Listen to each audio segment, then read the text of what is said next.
It's just a lazy day for the Peanut kids, just watching the clouds pass by. Lucy describes them as big balls of cotton, with Linus seeing the stoning of Stephen with the Apostle Paul. Lucy then asks Charlie Brown what he sees, but after hearing Linus' answers, he gets shut down.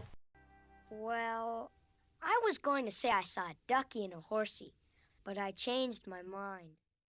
Before we begin, if you want to see music bios or more good videos like this, hit the subscribe button.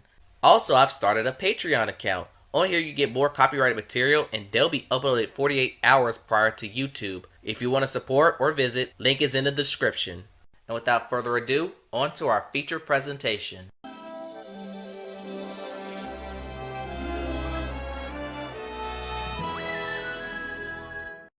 Charlie Brown spots kids flying their kites on a windy day and he wants to join in. His first kite gets cruelly destroyed by the wind, so he had to build another one. The second time, he briefly gets intimidated by the kite-eating tree, but moves on. However, the wind isn't working for Charlie Brown. It gets so bad that his kite turns on him before getting destroyed. He gives the kite to Lucy, who proceeds to give it to a snoozing Snoopy, who successfully flies the kite. The next day, Charlie Brown prepares for the first baseball game of the season, but the pitcher mound is filled with dandelions and he doesn't want them there because, what would the guys think? Snoopy then drags his record player for the national anthem and we get a colorful animation scene, and shout out Sally.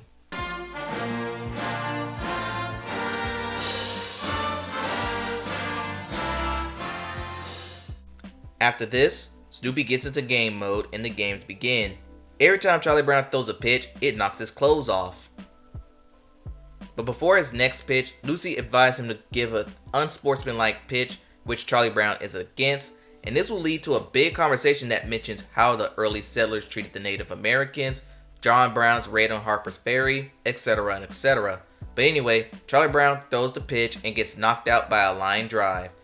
Lucy says second or third aid is needed for Charlie Brown, not first. And as the game goes on, things go pretty bad. They end up losing 69-0, not nice. This discouraged Charlie Brown as he's lost 99 straight games. Charlie wants a win in anything, but while discussing this with Linus, he loses again on tic-tac-toe. Once Linus leaves, Snoopy gets hungry and Charlie Brown feeds him. He gets the itis and has a bad dream of him being a World War I flying ace. And this scene was copied from It's the Great Pumpkin Charlie Brown.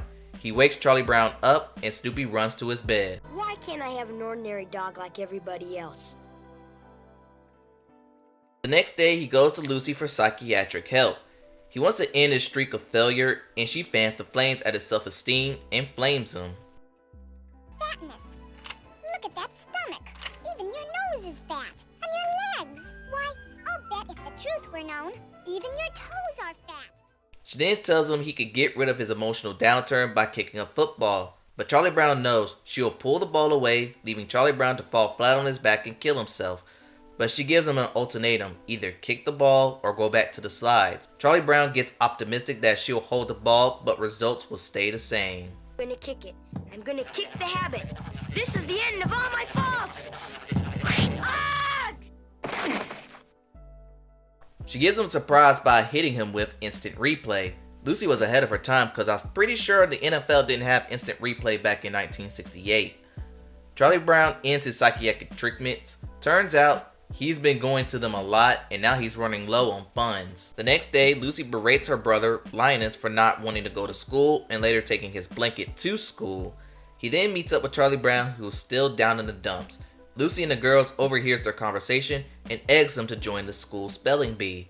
The girls then sing a song calling him a failure face. No wonder everyone calls you Failure Face. Charlie Brown joins and wins within his class. He goes home to study and gets tricked up with the I before E except after C rule, a rule that I was not taught back in elementary school. That is until Linus and Snoopy comes in to help, with Snoopy playing his mouth harp. E before I after C. Seizure. Leisure. Seizure. The big school spelling bee takes place and he gets tricked up with the word perceive. But Snoopy comes in to save the day by playing his mouth harp outside the classroom window. He gets the word correct and Charlie Brown wins the school spelling bee. The Peanut Gang celebrates his rare victory by singing Champion Charlie Brown. Champion Charlie Brown. He's got to be the best. After winning, Lucy hires herself as his agent. He's glad that he's won the spelling bee, and more importantly, glad that it's all over. But what he doesn't know, Charlie Brown is going to represent his school in the National Spelling Bee in New York, and he's back to square one. After this, Charlie Brown's sister Sally starts to flirt with Linus. She asks him to take him to a movie, but he shoots her down. Today is the day. Charlie Brown leaves for New York. Linus gives him good luck by giving him his blanket. Later, we get a moment with Schroeder and Lucy. They talk Charlie Brown. She then flirts with Schroeder about making money with his piano. But we get a beautiful animated scene with Schroeder playing Beethoven's Sonata No. 8. The next day, Linus is suffering from blanket withdrawals. He goes to Snoopy and orders him to go to New York to retrieve his blanket. His blanket withdrawal is a real thing. But anyway, they arrive to Charlie Brown's hotel, and Charlie Brown tells Linus that he lost his blanket. Linus and Snoopy goes out on the town and look for the lost blanket, where Charlie Brown gives him a hint that it's probably at the library. Instead of helping, Snoopy goes ice skating at Central Park.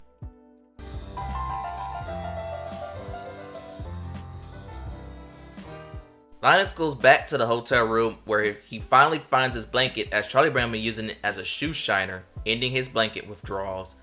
It's the day of the spelling bee and everyone is watching, including the kids back home. The spelling bee goes on and it comes down to Charlie Brown and another kid. They go back and forth and the gang gets confident that Charlie Brown could possibly win.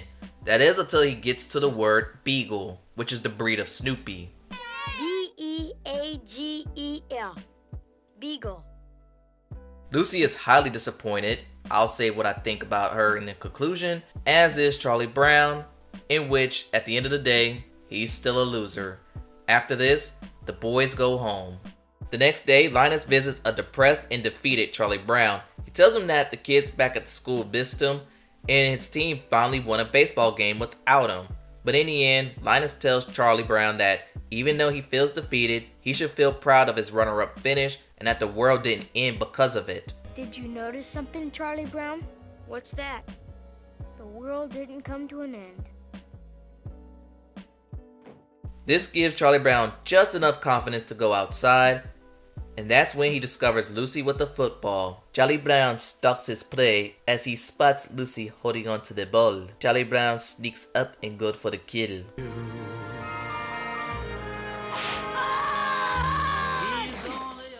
Blown cover.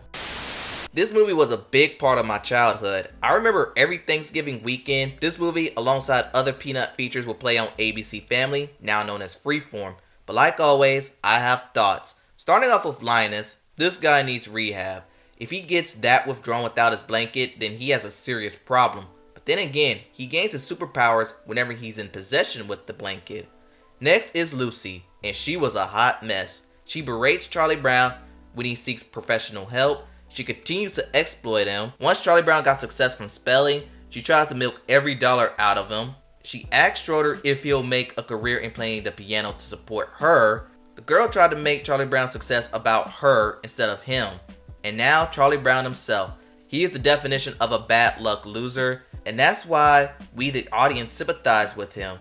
He's someone that he could get there until someone pulls the rug up from under him, leading him to fail. But in conclusion, this film is amazing. The animation here was beautifully done, and I think it should be considered as a top 10 best animated film of all time. And if you haven't seen it, please check it out. And that concludes A Boy Named Charlie Brown movie recap. Tell me what y'all think in the comments below. Please like, comment, and subscribe to the channel. Thanks for watching, and I'll see you next time.